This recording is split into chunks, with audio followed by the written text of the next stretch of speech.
dice are loaded. Everybody rolls with their fingers crossed. Everybody knows the war is over. Everybody knows the good guys lost. Everybody knows the fight. All right. What is up, my babies? And we have a live listener tonight for the first time in almost a week and a half. Thank you, Jesus Christ Almighty. Woo! This is another episode of So Be It. Welcome you all, where I try to titillate your audio holes one episode at a time. And as always, the views and expressions on So Be It do not reflect those of YouTube, any internet YouTube radio station, any internet YouTube channel, any internet radio station, terrestrial radio station, or any kind of radio station for that matter, whether they lie within the city of Atlanta or state of Georgia. However, they do reflect those of the haterade drinking Jeeba monkeys. And as always, any and all music you may or may not hear on this show is not owned by the showrunner / producer, director, or your humble host here. They are owned by the record labels that have produced said music over the last several years, decades, what have you. Again, no music is owned by this show or the showrunner. No copyright infringement is intended whatsoever. So, my babies, tonight's episode is the Marriage Saga Redux. And it's going to get a little juicy here, and it's going to get kind of personal for me. But the title has something to do with me, but not entirely true. If any of my listeners who know me know, I did not get married, so let's go ahead and just get that the hell out of the way right now. So I did not take the plunge, and to be honest, I'm not even sure if I even intend to take the plunge ever in my life. But first off, I need to do a little bit of house cleaning, get a little bit of business down. So coming off the request line for K to the not Jack McDaniels, if you're out there, if you're listening to the sound of my voice right now, I pulled this one up and thought you just might like it. And, it's kind of ironic that I'm playing this song coming from, a lowlife.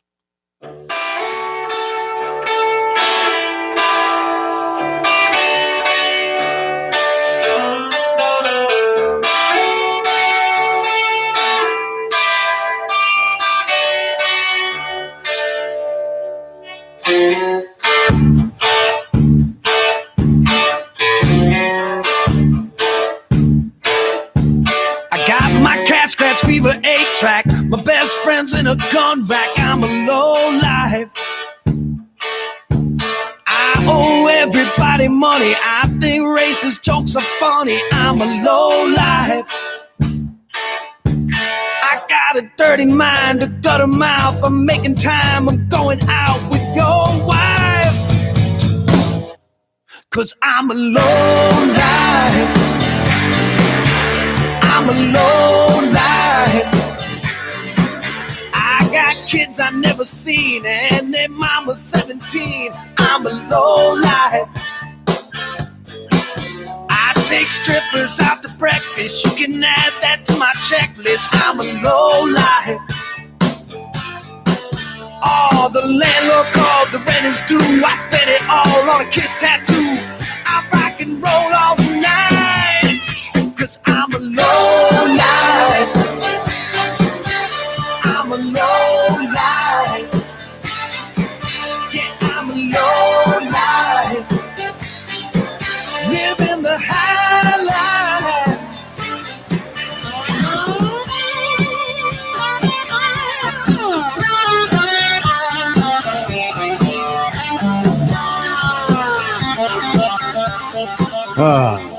Just like me, because I am a lowlife. So for Mr. K to the not Jack McDaniels, that was for you, my friend. And I don't know, depending on how I feel, I may or may not play something else. So anyway, now to get down to business. So as the show title would imply, there is, a little bit of a marriage. The sidekick. What's up, dude? Glad to have you on, man.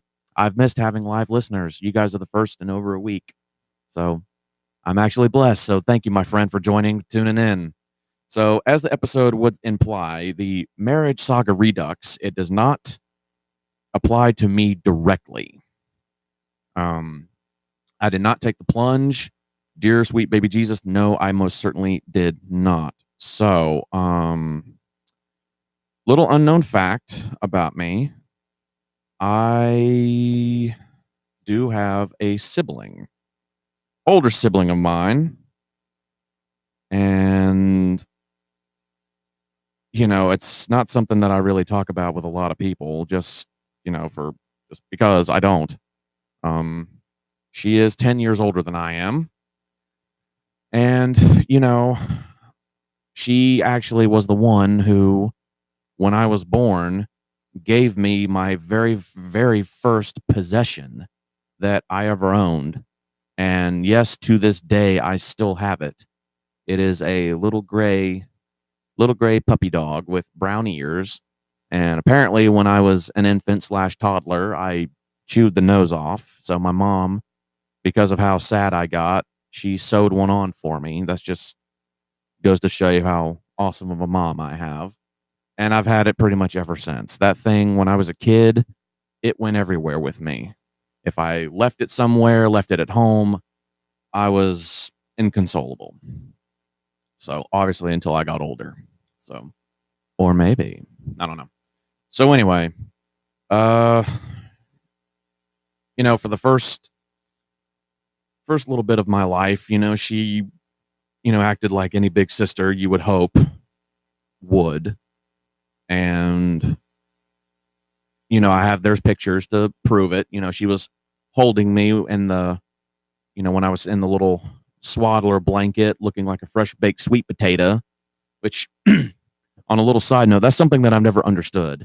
When people see brand newborn babies, they look and they go, "Oh, look at him. He's so cute," or "She's so cute."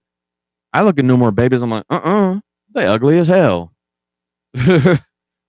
I mean, I look at pictures of me when I was, oh God, like a week or two old. And like I've said, I looked like a fresh baked sweet potato. So, yeah. And, my my dad has enjoyed telling the story of how when the doctors first, got me cleaned up and all that brouhaha, and they brought me up to the room. They're like, "Oh, doesn't he just look so cute and precious?"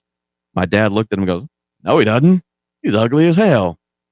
And I saw the pictures and oof. Yeah, I was. I was cute as, I was cute as a little kid. And then I don't know what the hell happened. But anyway, I digress.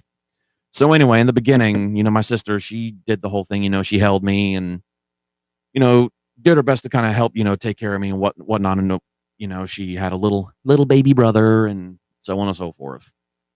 And as I got older, things kind of started turning a little bit south when she crossed the threshold into the teen years.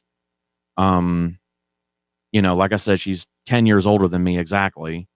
Only off by like a month. My birthday is the same month as Halloween and hers is in, the month of Thanksgiving. So off by a month, but basically the exact same, directly 10 years. So, it's easy to keep track. If I say I was 5, then you can pretty much assume that she was 15, not that hard.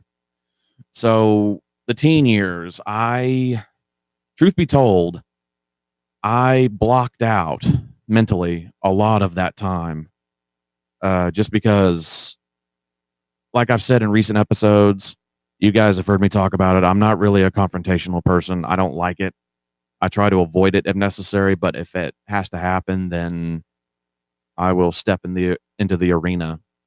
But her and my mom didn't really get along that well at all. If they did, then I was looking up to the sky going, "Oh shit, what's going to fall on my head?" Just because of how freaking weird it was. But I tried to block out a lot of it because it was very unpleasant. I mean, there wasn't any violence and stuff, but just the shouting and just I didn't like it. And I was that type of kid who it upset my stomach when any of that stuff went down, and I would hide in my room as I'm sure most little kids would probably do.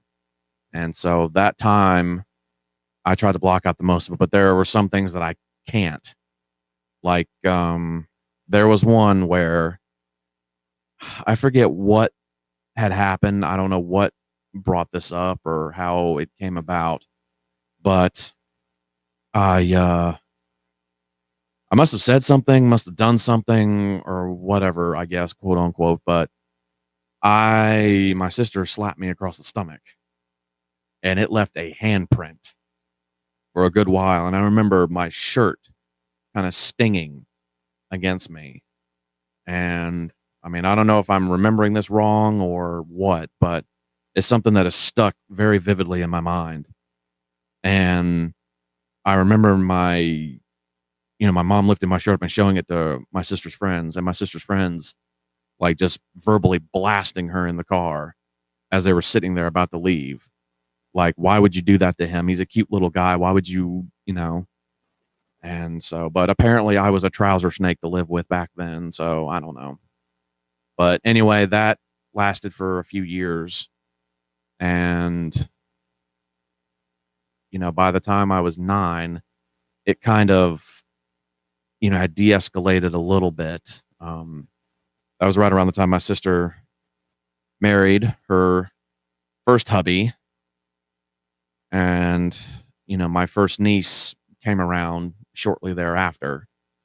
And then they left for Maine a little while after that. They were gone for a few years. And then my sister and 2 nieces came back because she had the second one while they were gone. And they came back. This was like around 2002 is when they came back.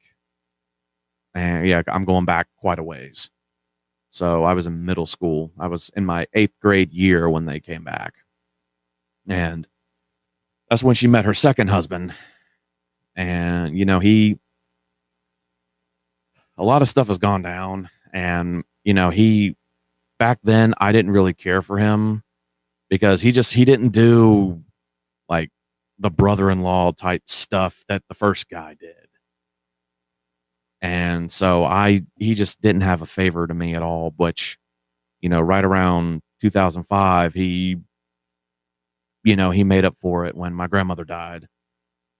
He took me to see me and a couple other guys. We went out to go see Star Wars Episode 3, Revenge of the Sith, when it was out in theaters. And, that was cool because we were all at my grandmother's house and it was very, very solemn and just not good because my grandmother was dying of cancer and there was not anything any of us can do about it. And just sitting there powerless, not to do anything, was driving a lot of us insane. But, what do?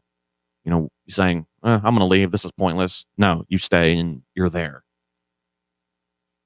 So, but we got out for a night and that to me was really cool. And so anyway, they ended up splitting. And the timeline's a little skewed because this is my later high school years and then my college years. She ended up leaving him and went to this guy who I met. We ended up meeting. We tried to avoid it, but just, ugh. And she almost got hitched to him, even though she'd only known him for like, God, I don't know, 2 or 3 months or something. I don't know. And then shit went sideways really, really quickly. He ended up being like psychotic. And, his son was, he was a little crazy. I don't know what kind of condition he had, if he even had a condition. I never really found out, but kid was bouncing off the walls, doing, and like, oh, sweet Jesus. And, I don't blame the kid because, the kid, he has no say in the matter. But anyway, so she ended up moving in with this guy. And right before Thanksgiving, we had to go and move her out. And that was awkward because the dude was there and he was being solemn and uber pissed off and all this other yada. So anyway, got her out of that bad situation, which that would have ended up turning violent before long, because he showed signs of it. So, to her credit, she got out of there in time with, my nieces, all three of them at this point, because yes, she did have a third. 2004, I believe. Yeah. So I have three nieces up to this point. So anyway, we get her moved out. She ends up moving back in with hubby number 2. Okay. I gave him a little bit more credit. Because he gave them a place to go, because before, the place that they were going to go to was like a shack that there wasn't really, the concrete steps were crumbling. It looked like it could fall off its foundation in any second. There was a window that was cracked all the way through. It looked like there was a hole in one of the windows. I couldn't tell if it was from a bullet or just from old age. I couldn't really tell the difference. But so he saved them from that. But at the same time, I'm like, you idiot, because they ended up, quote unquote, getting remarried. And I consider that number 3. Just because, they got married twice. So, hey, 3 times. So that's 3. And this is, that only lasted for a very short period of time, which, I hated to say it and I didn't want to be super skeptical about any of it, but, so me and this other guy who I'd known for a long time, he was married to my sister's best friend, or former, and he and I leaned into it. I go, okay. I go, dude, is this utter bullshit or what? He goes, yeah. He goes, I think so. I'm like, okay. I go, how long do you give it? I say 6 months. And he said, yeah, I don't know. He goes, I'm gonna play devil's advocate. I'm gonna say 8. I'm like, all right. And, of course, we both started laughing about it, and, we got some dirty looks from people, but, again, quote The Sopranos, what are you gonna do? So anyway, it ended up lasting longer than that. But her and I, we got really close, semi close, about 10 years ago, during hubby number 2. And, I thought, a page had turned, and, but over the last decade, it's fizzled out to just about nothing. But anyway, then she left, hubby again. And this is where my details get kind of sketchy, because a part of me didn't really want to hear it. I just was afraid that I was going to get too nauseated and just start power hurling all over the place. So, and, I wasn't intending on meeting these dudes. So what the hell was the point? So I said, just, fuck it. I'm not going to do it. So she ended up getting married to a 4th guy. Come to find out, he lied about a lot of things, and it ended up being a somewhat secretive basket case. And that almost turned completely violent. Number 5, she left him, married dude number 5. And number 5, this dude, I don't really know where the hell he came from, but he kind of looked like Ponch from Chips. If any of you seen the old Chip show, Eric Estrada, he kind of looked like a less handsome, stuck the head in the microwave version of that guy. That's what hubby number 5 looked like. And, obviously I never met him. I had no intention to, because he looked like a cross between Eric Estrada from Chips and a ventriloquist dummy. I took one look at this guy's picture. And I'm like, something ain't stirring the Kool-Aid with this guy. And of course, we never met him. I never met him. Didn't want to. Had no intention of doing so.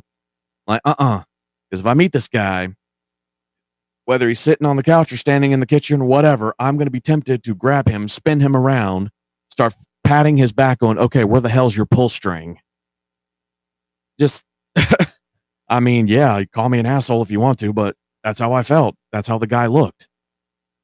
I'm like, oh man, it sucks. So anyway, he ended up being like he was like a cop or something, and he had like former military background or something. So this dude was serious, but he ended up lying about a lot of stuff and turned out not being who he thought he was. And so that sent spooky red flags up all over the place. And, my sister found out about it, so she called it quits with him. And then last summer sometime,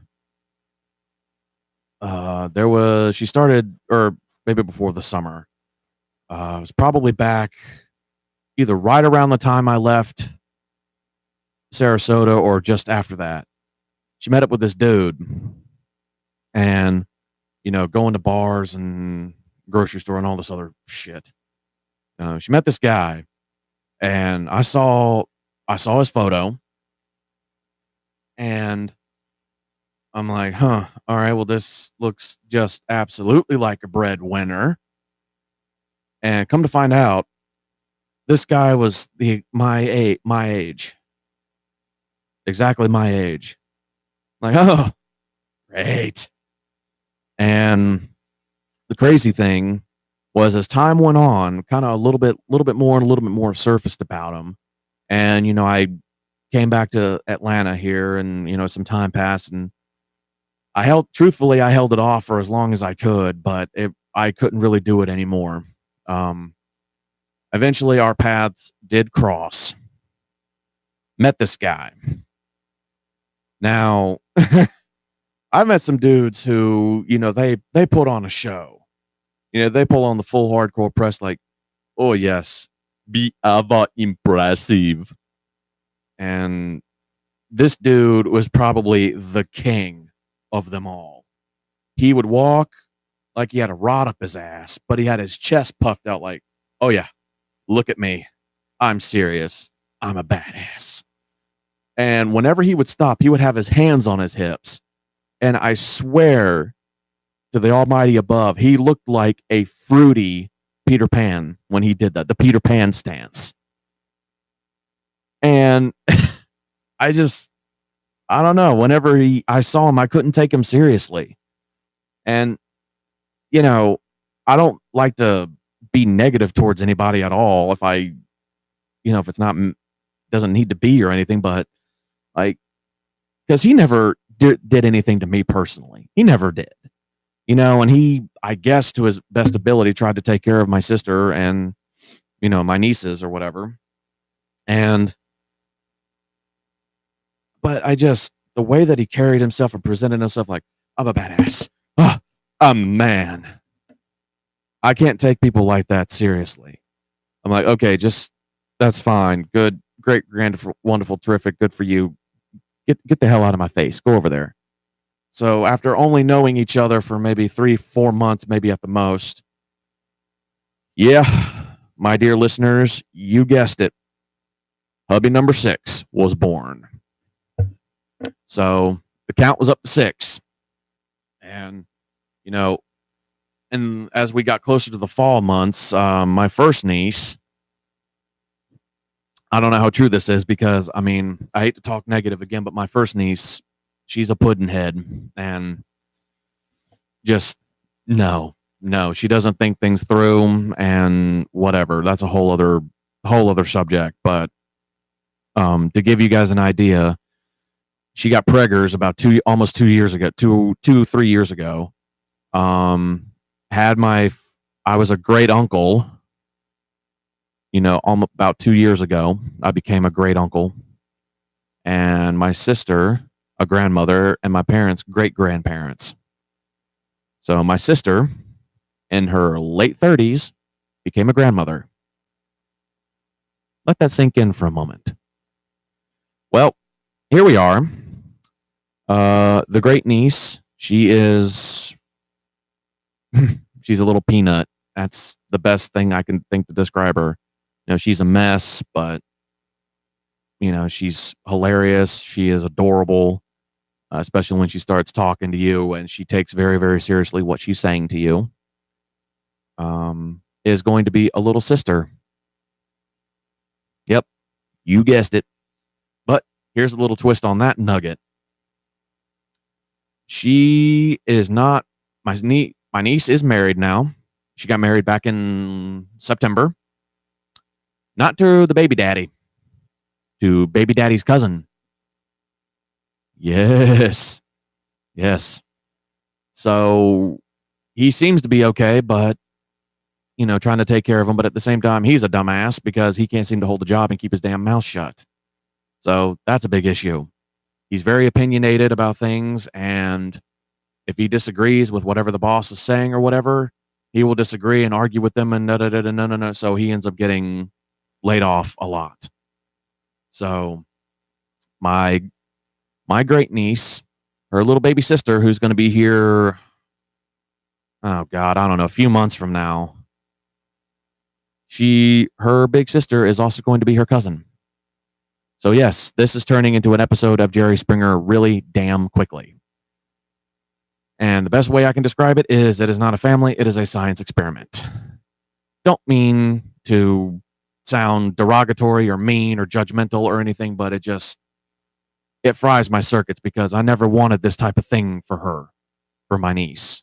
I never wanted it like that because when she was younger, she had such aspirations for, at first it was a pediatrician and then somehow it morphed into veterinarian. But I'm like, hey, veterinarians are incredibly respected.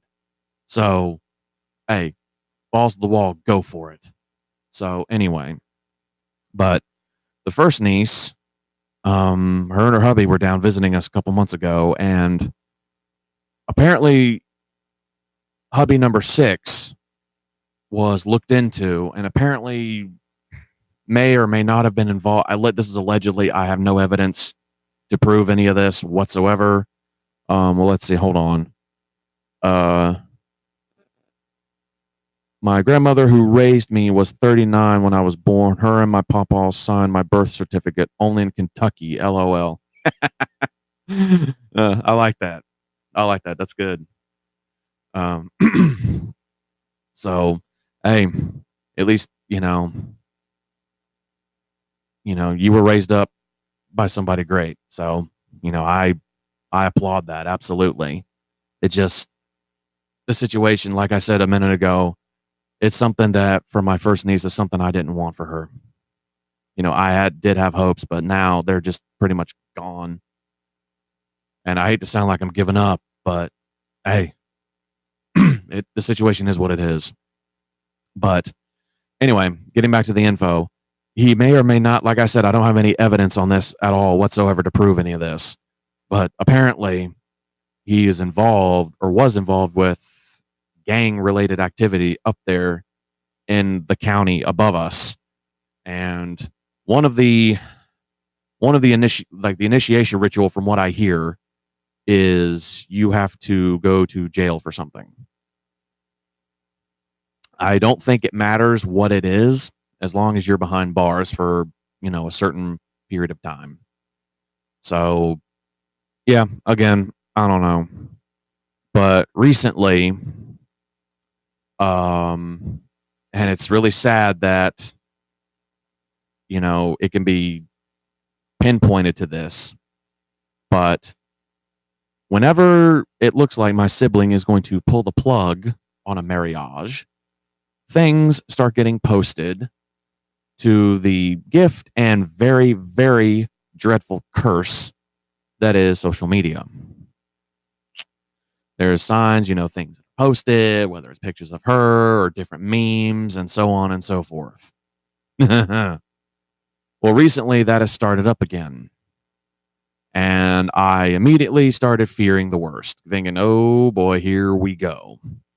Well, not really fearing it. Fearing it is the wrong word to say, but I guess dreading it, because when I started seeing it, I kind of knew what was coming just based off of history. I'm like, oh, great.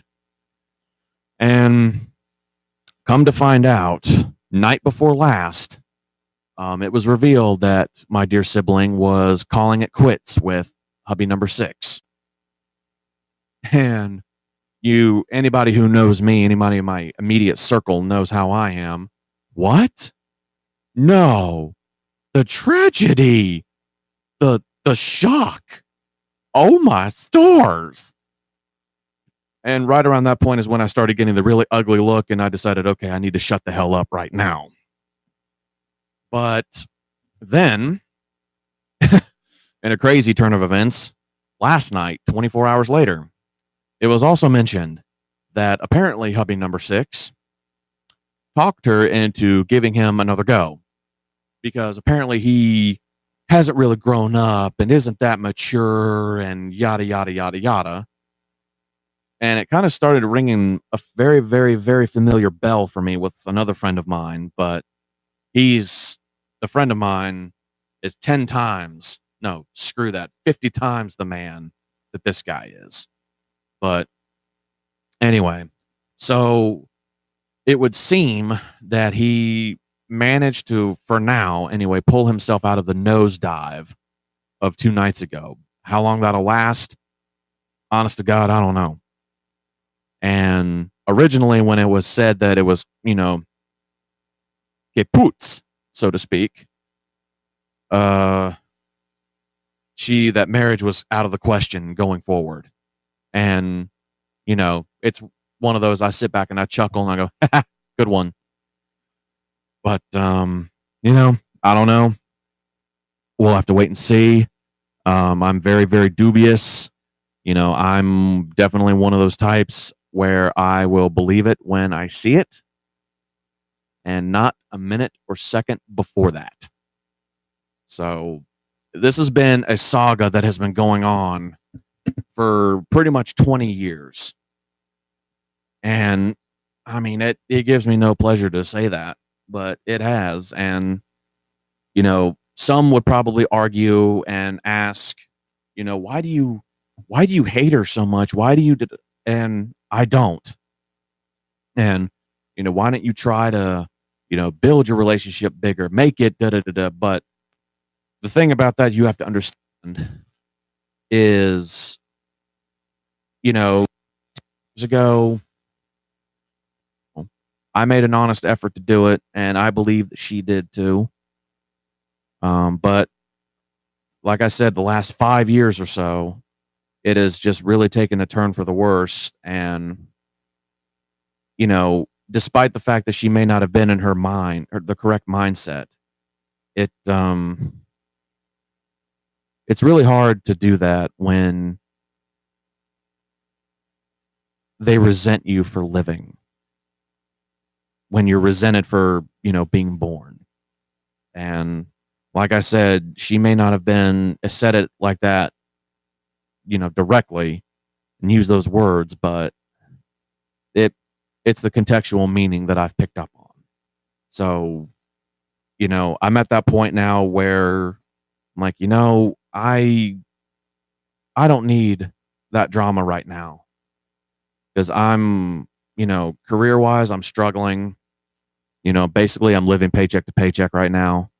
I've got something in the works that I'm working on that's hopefully going to help me climb out of it and get me more financial stability to where I don't have to worry anymore or as much as I do now. But so I don't want to jump into drama infested waters if I don't have to.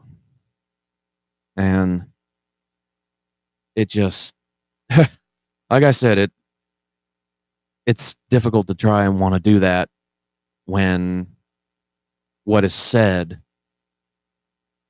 about you gets to you and you come to the realization that, Christ almighty, they do resent you for living. And that's kind of the position I'm in now. Like I said, she hasn't really said it to me directly in those words, but apparently she thinks that I'm the golden child, that I walk on water, or at least my parentals think I do, and that, there's favoritism involved, and everything like that. But truth be told, I've seen the shit that's gone down with her and what the outcome has become. And I don't want that. I don't want the fallout that came with it. It's like, no, I've got too much going for me and too many people that would walk away from me if I were to do any of that crap. And I learned by watching. And, you know, I was more of a visual learner as a kid, and it holds true to me now. You know, I see things, and strange enough, in a lot of situations, I pick up on small details, little minute details that everybody else would overlook. And I don't do it perfectly all the time, not by any means, but, you know, I see things and I'm like, you know what? It's not worth it. And so, but apparently that has earned me the title of, you know, spoiled brat and the golden one and, you know, the favorite and all this other shit. So for any of you that may be out there or listening to this later on, asking me, why don't you try to repair, you know, the relationship, give in a good effort? I already have. And you have your answer. Let's see. Have you heard the quote, "Not my circus, not my monkeys"? Oh yeah. I definitely have heard that one, and I live by it. Absolutely.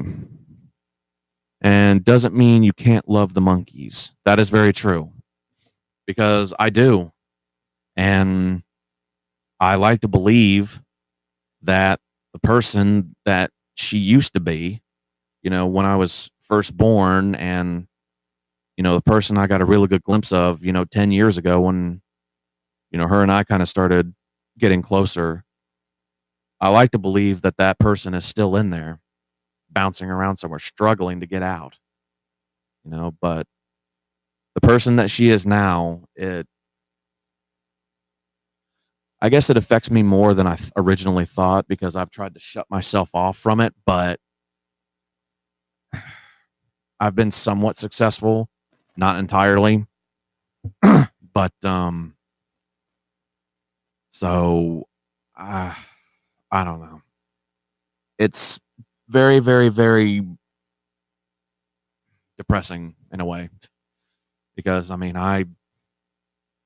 you know, never thought I would be the one who would have a sibling who, you know, despises you for existing, but apparently I am, to a certain degree. So anyway, so this saga is going to be ongoing, and when the fit hits the shan, and I know it will, it's just a matter of time, you know, matter of when. Believe me, there'll be an update for sure, because I don't want to make a habit of part 2 this, part 2 that, making everything into 2 parts. You know, unless it's something humongous, then, you know, I will, but, you know, for now, no, there's really no need to make everything into 2 parts. So that has pretty much been the marriage saga that's been going on, and it just is insane. So, you know, it baffles me that all of this has been going on, and just crazy, you know, because it's definitely one of those things where you don't expect it to happen to you, but it does. So anyway, that's pretty much the marriage saga Redux, and there'll be updates as we go along, you know, like I said, and of course with the niece, it'll definitely be going on too. But anyway, I want to give a quick shout out to my dear cuz, the coach. He's down there kicking ass at SCF, the first herd. They have a game. I believe they've succeeded the well, let's see, hold on. Just keep working hard and love yourself. If you don't love yourself, you can't share love with anyone, even family. I could not have put that any better myself if I'd tried. So that, I agree with you 100% on that. So thank you for that. So I do believe they have a game Monday night. They're securing the number 1 seed for their division. So, the coach being an assistant at SCF, the first herd kicking ass, taking names. So for the coach and for the first herd, if anybody on that basketball team, I rather doubt it. But if any of them are listening to this song goes out to y'all because I think you guys are kicking ass. You're doing great. You've got support from the ATL. Check it out.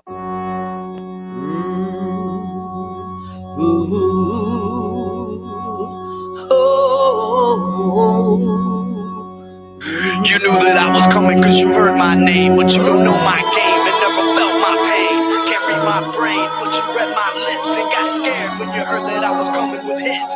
Now don't even trip, be a man instead. Give thanks I'm alive when I should be dead.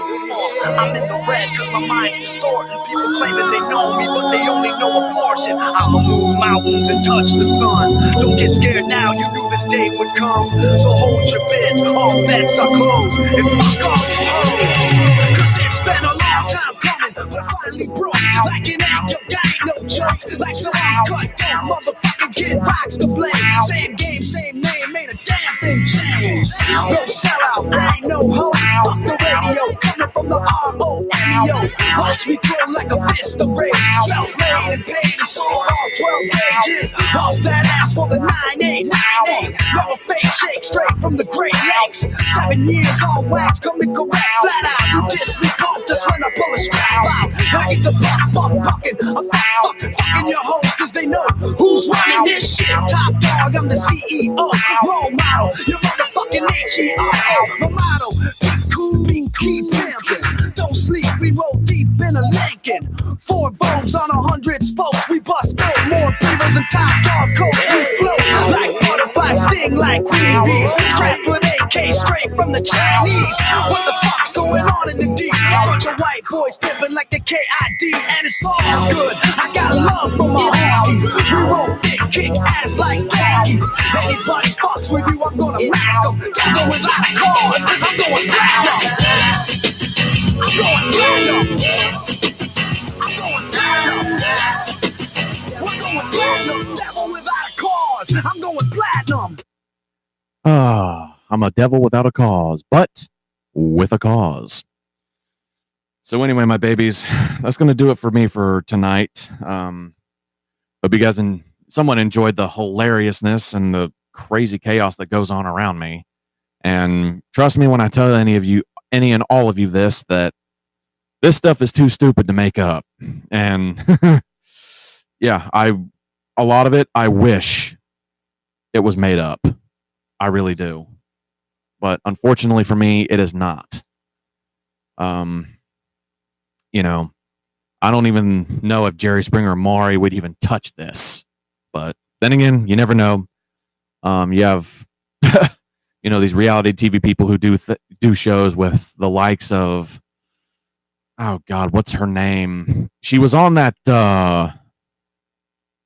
let's see, Truth is Better Than Fiction. Oh yeah, I agree 100%. But you have these reality people who they do these shows with, that girl who the Cash Me Outside girl. Don't really know her name, but it's stupid reality TV show hosts who make people like that famous. I forget what name she uses now, but like, oh, really? So I categorize this area like right up there with that kind of stupidity. So trust me, it's entertaining to a certain degree. Never a dull moment ever. So it takes a while for something to come up, but when it does, you're like, okay, how much more out of left field could this possibly be? And then you end up eating your own words, because just when you thought you couldn't be any more surprised, poof, it happens. So try an $80,000 divorce. Oof. Nah, I think that's why I'll probably end up being a bachelor for life. So I don't have to worry about that. Oh, that's right. That's the name of the girl, Bad Baby. Oh, like, okay, the Cash Me Outside thing, that's what I guess quote unquote made her famous. She's like the freaking Kardashians. I just wish they'd disappear. Yeah. The only reason Kim got noticed at all was because of the sex tape that she purposefully leaked. Like, come on, get a hold of yourselves, people. So anyway, my babies, that's going to do it for me tonight. So like I said, never a dull moment. Sorry again for my absence on Wednesday. Some really bad storms rolled through here, a lot more potent than I thought they would be. Power got knocked off for a while, and I waited about an hour or so before I started turning equipment back on just to check. And everything, for the most part, I'm knocking on wood as I say this, everything seems to be A-okay for now. So hopefully it'll stay that way. So anyway, until Monday, my children, take it easy. Good night, friends.